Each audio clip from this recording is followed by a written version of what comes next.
Favourite serials இனி டிவிக்கு முன்பே சன் நெக்ஸ்ட் ஆப்ல ஜாலியா எல்லாருக்கும் முன்னாடியே பாருங்க. இப்பவே சன் நெக்ஸ்ட் ஆப்பை டவுன்லோட் பண்ணி சப்ஸ்கிரைப் பண்ணுங்க.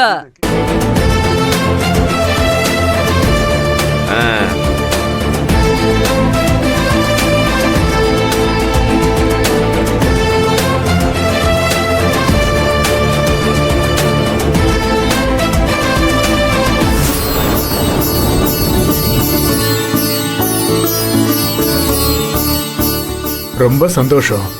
கன்னிசாமிக்கு பாத பூஜை எல்லாம் முடிஞ்சது. அந்த முருகனோட அருளால எல்லாம் நல்லபடியா முடிஞ்சது.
வெற்றிவேல் முருகனுக்கு, திருச்செந்தூர் முருகனுக்கு, அணிமலை ஆண்டவனுக்கு அரோகர். சாப்பிடுங்க.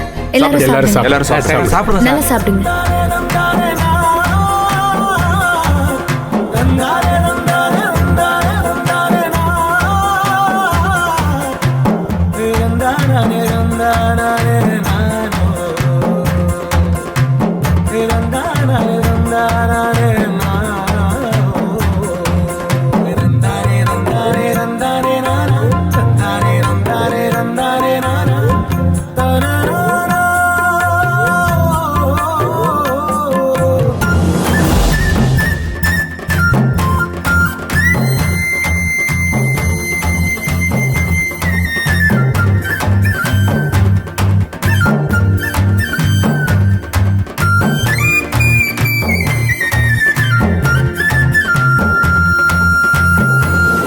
மனசார சொல்றேன், தங்கமான பிள்ளைய பெற்றிருக்கீங்க. இன்னைக்கு பணம் காசு எல்லார்கிட்டையும் இருக்கு. நல்ல குணம் யாருக்கிட்டையுமே இல்லாம போயிடுச்சு. ஆனா தம்பி கிட்ட அது கொட்டி கிடக்கு.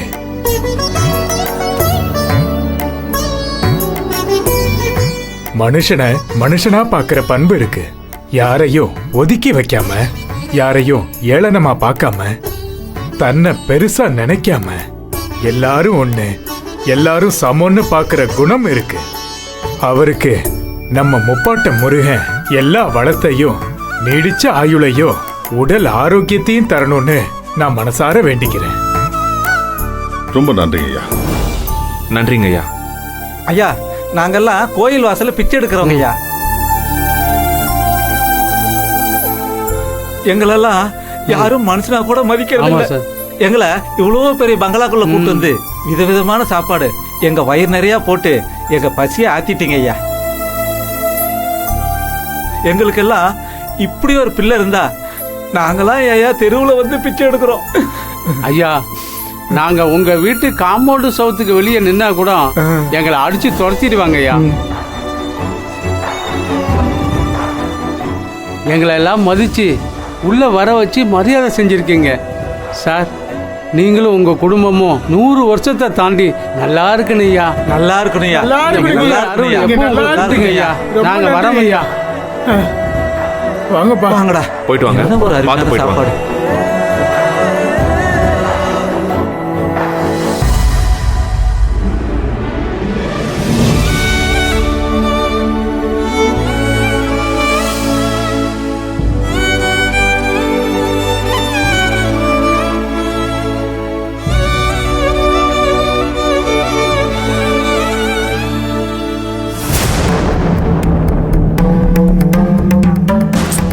என்னக்கா இது? போயும் நம்மள அவ கால்ல விழ வச்சுட்டான். Very sad. ரொம்ப கொடுமையா இருக்கு. உனக்கே அப்படி இருக்குன்னா எனக்கு எப்படி இருக்கும்? உடம்பு முழுக்க அப்படி பத்திக்கிட்டு எரியுது. இது காலத்துக்கும் என் மனசை விட்டு போகாது. எவ்வளவு அசிங்கம்! இதை விட கேவலமா என் வாழ்க்கையில எதுவும் நடந்துற போதா? ச்சீ, நினைச்சா எனக்கே அவமானமா இருக்கு. மது, நீ வேணா இந்த மாமாவை நினைச்சுக்குவேன். கேவலமா இருக்கு. சும்மா இருங்க. ஒன்னு நினைச்சா அவமானம், என்ன நினைச்சா கேவலம். அவமானம் பெருசா, கேவலம் பெருசா? கேவலம் பெருசா, அவமானம் பெருசா? அவமானம் கேவலம், கேவலம் அவமானம். சொல்லுமா. கொஞ்ச நேரம் சும்மா இருங்க மாமா. வார்த்தை சிக்கிடுச்சுமா. இன்னைக்கு நடந்த பூஜை ஏதோ சாதாரணமா யதார்த்தமா நடந்துச்சு நான் நினைக்கிறேன். வேற என்ன சொல்ல வர? கண்டிப்பா இது எல்லாமே அவளோட பிளான் தான். நீயே நல்லா யோசிச்சு பாரு. சூர்யா சாமிக்கு வேண்டிக்கிட்டு மாலை போட்டா சரி, இவ எதுக்கு திடீர்னு மாலை போட்டா? இது அவளா இஷ்டப்பட்டு மாலை போட்டதில்ல தானே, மாப்பிள்ள தானே கட்டாயப்படுத்தி மாலை போட்டு விட்டான். ஏதோ ஒண்ணு. அப்படியே இருந்தாலும் தன்னோட விருப்பத்தை சூர்யாவோடது மாதிரியே காட்டி நிறைவேற்றிக்குவா. அப்படியே இருந்தாலும் அவ மாலை போடணுங்கிறது அவளோட ஆசையா இருக்கும். ஆனா அதை செய்ய வச்சதெல்லாம் சூர்யாவை. வித்தியாசமா யோசிக்கிறாளே. இல்ல சுரேகா, எனக்கு தெரியல. இப்ப மாலை போறதுக்கு அவளுக்கு அப்படி என்ன நோக்கம் இருக்கு? அதான் அன்னைக்கே நான் சொன்னேனேக்கா, எப்படி இருந்தாலும் இந்த வீட்ல அவளை நம்ம யாரும் மதிக்க மாட்டோம், கேவலமா ட்ரீட் பண்றோம்னு அவளுக்கு தெரியும்ல. அந்த கோபம் அவ மனசுல இருந்திருக்குமா இல்லையா? அதான் சமயம் பார்த்து சூர்யா மாலை போட்டிருக்கிற நேரத்துல தானும் மாலை போட்டிருக்கிற மாதிரி செட் பண்ணிருக்கா. இப்ப நம்ம எல்லாரும் அவளை சாமி சாமின்னு கூப்பிட்டு தானே ஆகணும். அதோட உச்சக்கட்டமா என்னவாடி மதிக்க மாட்டேங்கிறீங்க, உங்க எல்லாரையும் ஏன் கால விழ வைக்கிறேன் பாருன்னு இப்படி ஒரு காரியத்தை பண்ணிருக்கா. ஏய், நீ சொல்றது நிஜமா? அப்ப இது எல்லாமே அவளோட பிளான் தானா? வேற என்னக்கா, நிச்சயமா அவளோட பிளான் தான். மா, என்னம்மா நாங்க பாட்டுக்கு பேசிக்கிட்டே இருக்கோம், நீங்க அமைதியாவே இருக்கீங்க. நீ கொஞ்ச நேரம் சும்மா இருக்கியா? அம்மா, நாம சும்மா இருந்தாலும் அவ விட மாட்டா போல இருக்கே. என்னையும் இவளையும் கால்ல விழ வச்சதெல்லாம் விடுங்க. கடைசியில அவ உங்களையும் தானே அவ கால்ல விழ வைக்க பார்த்தா. ஆனா எங்களை மாதிரி நீங்க ஒண்ணு அவ கால்ல விழலதான். ஆனா அவ முன்னாடி உங்களை குனிய வச்சால, அந்த வகையில அவ சாதிச்சுட்டான்னு தான் சொல்லணும். கொஞ்ச நேரம் ரெண்டு பேரும் வாய் மூடிட்டு இருக்கீங்களா? ரெண்டு சைட்லயும் நொய்யு நொய்யன்னு காதுக்குள்ள வந்து நடுவுல இவரு வேற. அமைதியா இருங்க.